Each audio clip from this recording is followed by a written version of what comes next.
Assalamualaikum warahmatullahi wabarakatuh. Halo teman-teman semua, bagaimana kabarnya hari ini? Semoga sehat-sehat selalu ya. Sebelumnya, perkenalkan kami dari kelompok 7 yang beranggotakan 3 orang.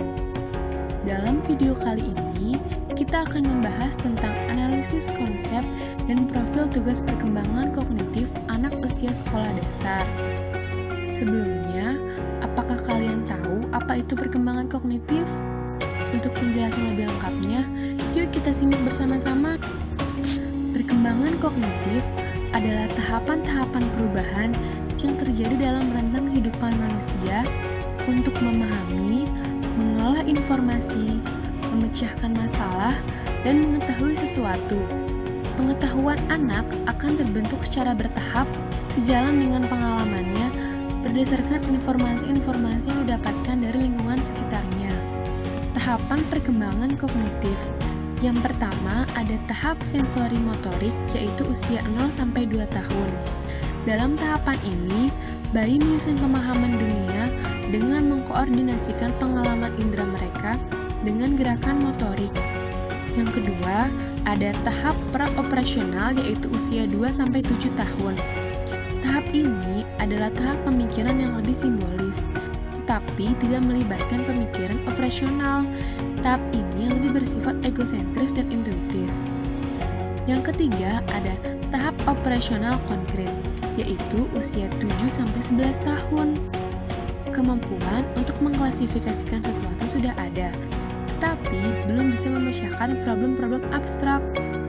Yang keempat, ada tahap operasional formal, yaitu usia 11-15 tahun. Pada tahap ini, individu sudah mulai memikirkan bagaimana pengalaman konkret dan memikirkannya secara lebih abstrak, idealis, dan logis. Selanjutnya, ada faktor-faktor yang mempengaruhi perkembangan kognitif. Yang pertama, ada faktor hereditas atau keturunan.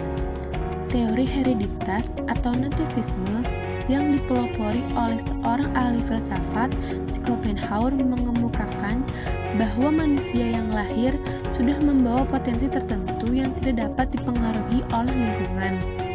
Taraf inteligensi sudah ditentukan sejak lahir. Yang kedua, ada faktor lingkungan. John Locke berpendapat bahwa manusia dilahirkan dalam keadaan suci seperti kertas putih yang belum ternoda, dikenal dengan teori tabula rasa. Taraf inteligensi ditentukan oleh pengalaman dan pengetahuan yang diperolehnya dari lingkungan hidupnya. Yang ketiga, ada faktor kematangan. Tiap organ dikatakan matang jika telah mencapai kesanggupan menjalankan fungsinya masing-masing. Hal ini berhubungan dengan usia kronologis. Yang keempat, ada faktor pembentukan. Pembentukan adalah segala keadaan di luar diri seseorang yang mempengaruhi perkembangan inteligensi. Ada 2 pembentukan, yaitu pembentukan sengaja, sekolah formal, dan pembentukan tidak sengaja, pengaruh dari alam sekitar. Yang kelima, ada faktor minat dan bakat. Minat merupakan perbuatan kepada tujuan dan merupakan dorongan untuk berbuat lebih giat dan lebih baik. Bakat seseorang akan mempengaruhi tingkat kecerdasannya. Seseorang yang memiliki bakat tertentu akan semakin mudah dan cepat mempelajarinya. Selanjutnya, ada faktor kebebasan. Keleluasaan manusia untuk berpikir divergen menyebar, yang berarti manusia dapat memilih metode tertentu dalam memecahkan masalah dan bebas memilih masalah sesuai kebutuhan. Selanjutnya, ada mengukur perkembangan kognitif anak. Yang pertama, ada tes inteligensi. Perkembangan kognitif dapat diukur melalui tes inteligensi atau tes yang biasa kita sebut sebagai tes IQ. Tes ini dapat dilakukan dalam usia tertentu, yaitu pada umur 3-35 tahun. Tes inteligensi ini dapat berubah sesuai dengan tingkat perkembangan kognitif. Gambar berikut ini merupakan tingkatan dari hasil tes inteligensi. Yang kedua ada NST. Tes ini merupakan tes yang sering digunakan untuk mengukur kesiapan anak sekolah.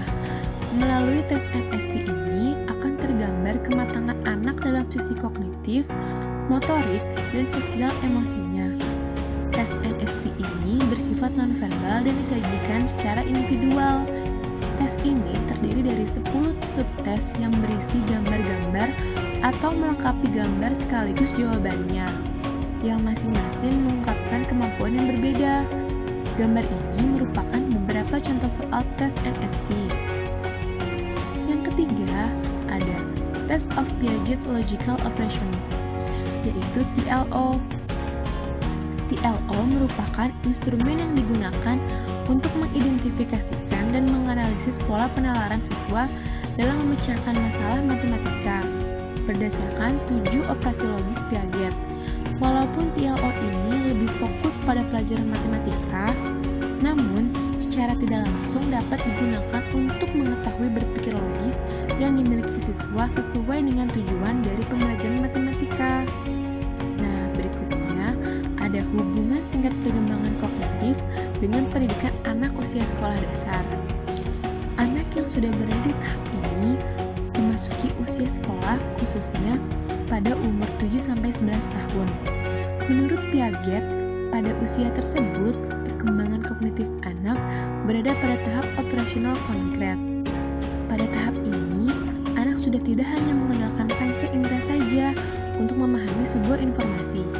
Anak juga sudah mampu untuk membedakan sesuatu yang bersifat sementara dan menetap, serta membedakan apa yang tampak oleh indera penglihatan dengan realitanya.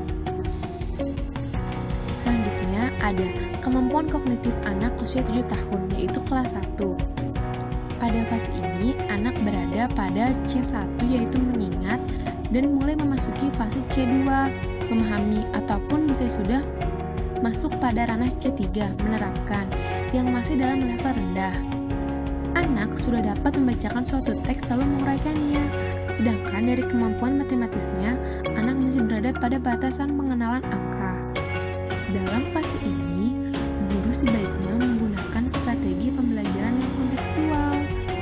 Pada usia ini, anak hanya dapat fokus belajar sekitar 2-3 jam saja. Ketika anak belajar lebih dari 3 jam, anak tidak bisa fokus. Selanjutnya, ada kemampuan kognitif anak usia 8 tahun, yaitu kelas 2. Saat memasuki usia 8 tahun, anak akan jauh lebih baik dalam memasuki fase C2 memahami dan tahap C3 menerapkannya. Anak sudah bisa membaca teks cerita dengan lancar, mengelompokkan dan mengurutkan suatu objek, dan anak sudah semakin memahami jenis ukuran. Pembelajaran yang berbasis alam bisa digunakan pada anak usia 8 tahun karena anak masih cenderung mudah bosan. Durasi fokus anak hanya berkisar 2-3 jam. Selebihnya, anak akan merasa lebih lelah dan cenderung ingin bermain. Yang ketiga, ada kemampuan kognitif anak usia 9 tahun kelas 3. Pada fase di umur 9 tahun, anak memang sudah masuk ke dalam ranah kognitif C3, menerapkan. Anak sudah bisa berpikir lebih dalam dan dapat berimajinasi terhadap suatu objek yang digambarkan. Anak sudah bisa menghitung luas bangun datar dan mengenal bangun ruang. Sistem pembelajaran dapat diterapkan pada usia 9 tahun adalah diskusi kelompok.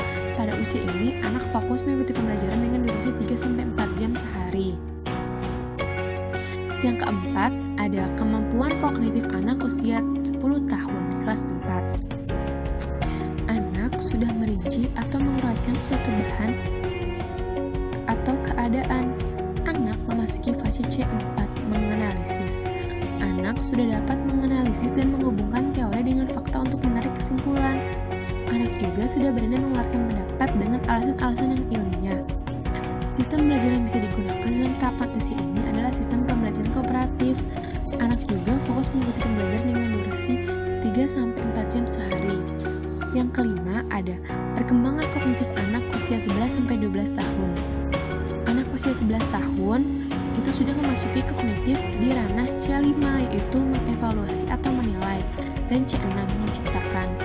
Sedangkan pada usia 12 tahun, anak akan lebih berkembang dengan memasuki ke ranah C5 dan C7. Anak juga sudah dapat menentukan kemungkinan yang akan terjadi atau hipotesis dan juga memikirkan sesuatu yang bersifat abstrak, berpikir fleksibel dan efektif. Pada usia ini dapat menerapkan model pembelajaran student center. Di usia ini pun anak sudah bisa belajar dengan model pembelajaran konstruktivisme. Pada usia ini, anak hanya bisa fokus mengikuti pembelajaran dengan durasi 3-4 jam dalam waktu sehari. Nah, bagaimana teman-teman? Sekarang sudah memahami kan apa itu konsep dan profil tugas perkembangan kognitif anak usia sekolah dasar? Sekian dari kelompok kami. Wassalamualaikum warahmatullahi wabarakatuh. Sampai berjumpa lagi video berikutnya.